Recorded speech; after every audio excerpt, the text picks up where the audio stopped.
A paz do Senhor, um bom dia. Meditação no meu dia com Jesus na montanha. As bem-aventuranças, Mateus 5, verso 10, o nosso verso de hoje. Bem-aventurados que sofrem por causa da justiça, porque deles é o reino de Deus. Talvez lhe cause a estranheza Jesus ter ido de pacificadores para perseguidos, que são termos antagônicos. Mas Jesus agiu assim intencionalmente. Por quê? Porque a paz se dá exatamente em ambientes de guerra. E a ser promotor da paz se dá em ambientes hostis. Por isso que logo após pacificadores vêm perseguidos. E perseguidos por quê? Por causa da justiça. Que justiça nossa? Não. A nossa justiça é para Deus como trapo de imundícia. Mas a justiça de Cristo.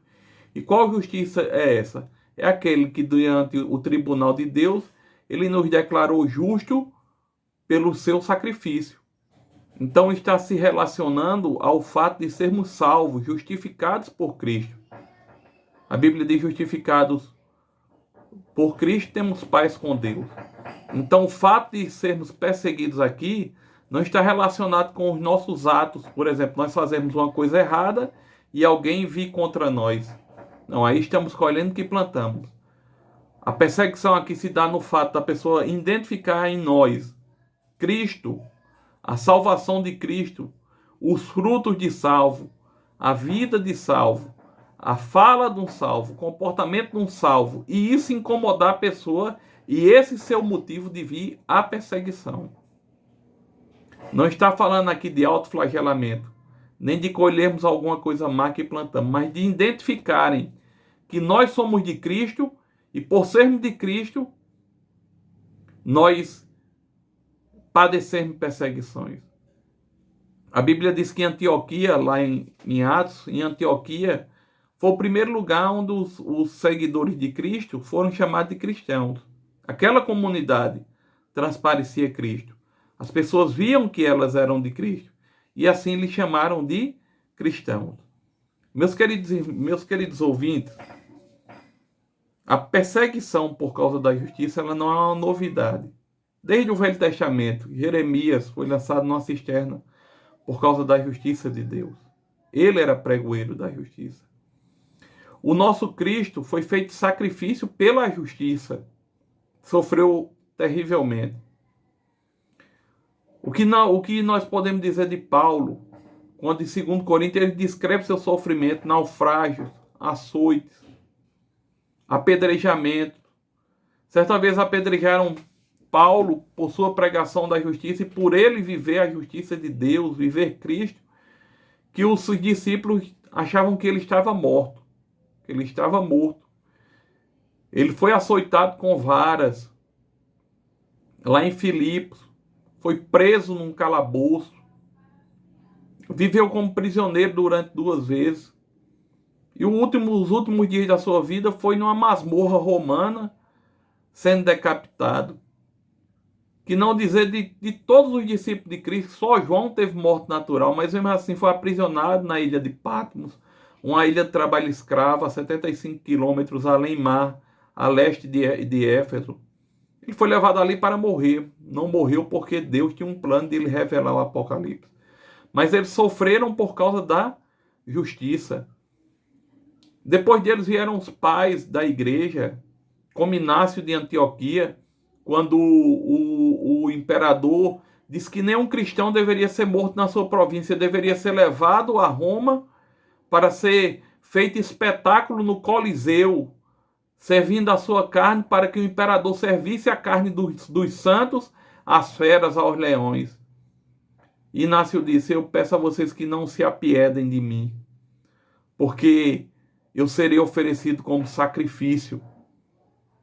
Os leões devorarão minha carne, mas não devorarão minha alma.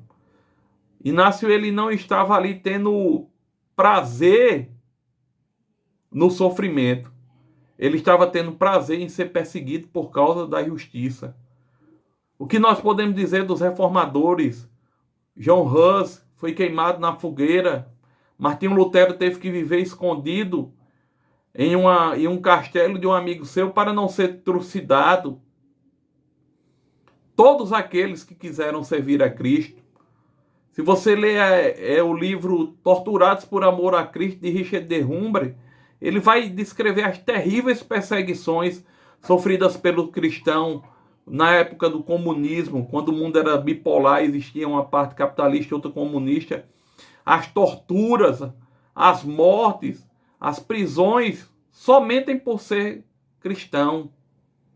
Como ele descreve o sofrimento daquele jovem em uma das repúblicas da antiga União Soviética, que confessou a Cristo como Salvador, que teve a sua língua arrancada, e com o sangue que saía da sua boca, ele escreveu na parede: podem arrancar Cristo, podem arrancar a minha língua para não proferir Cristo, mas não podem arrancar Cristo do meu coração.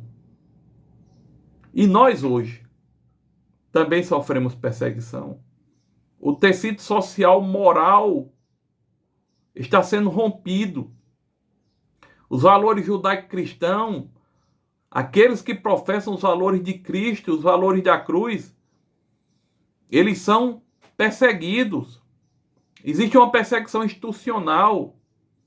Os nossos jovens são perseguidos. As nossas universidades se dobraram ao secularismo e ao chamado comunismo cultural.